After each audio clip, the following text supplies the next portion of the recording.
আসসালামু আলাইকুম, সবাই কেমন আছেন? আশা করছি যে যেখানে আছেন ভালো আছেন, সুস্থ আছেন। আল্লাহর অশেষ রহমতে আমরাও ভালো আছি। তো আমি জানি না কেন ২-৩ মাসের বেশি হবে উম শুধু অসুস্থই থাকি। ২ দিন ভালো থাকি তো ৩ দিনের দিনে আবার অসুস্থ হয়ে যাই।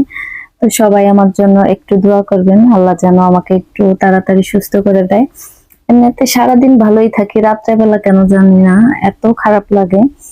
তো যেকোনো অসুখই হয়তোবা রাতের বেলা বেশি টের পাওয়া যায়। তো আজকে চলে যাচ্ছি হচ্ছে বাবার বাড়ি। আর এই ভিডিওটা আরো অনেকদিন আগের করা, মানে গত মাসের করা ছিল। তো আজকে এটা আপলোড দিব।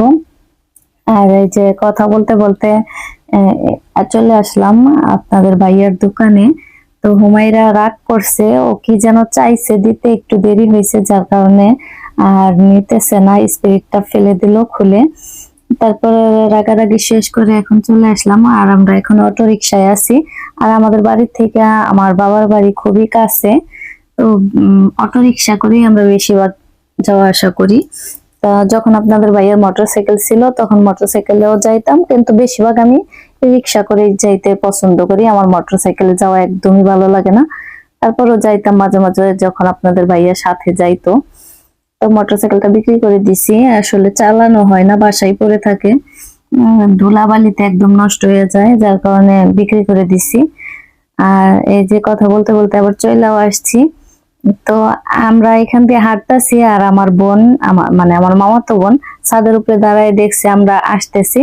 তো ও ছাদের থেকে কিভাবে যে নাইমা আসছে আল্লাহ জানে, এত জোরে দৌড়ায় আসছে, একদম হাঁপায়ে গেছে। আসলে আমাদের বোনগুলা এত ভালো, ভাগ্য করে পাইছি।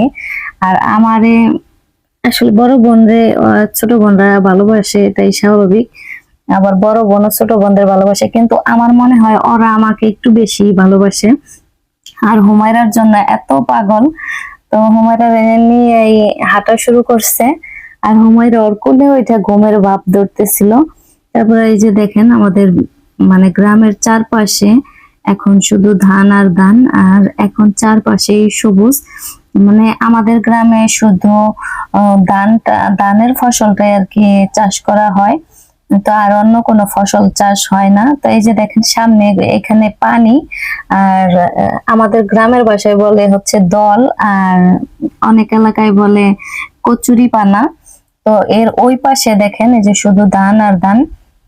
তো এই সাইডটা, এই যে যে পাঁচিলটা দেখতেছেন অনেক বড়, এই পাঁচিলটা যখন ছিল না তার আগে এখানেও ধান চাষ করা হতো। মানে বলতে গেলে গ্রামের চারপাশেই শুধু ধান চাষ করা হতো, মাঝখানে আমাদের গ্রামটা ছিল। তা এখন আর চাষ করা হয় না।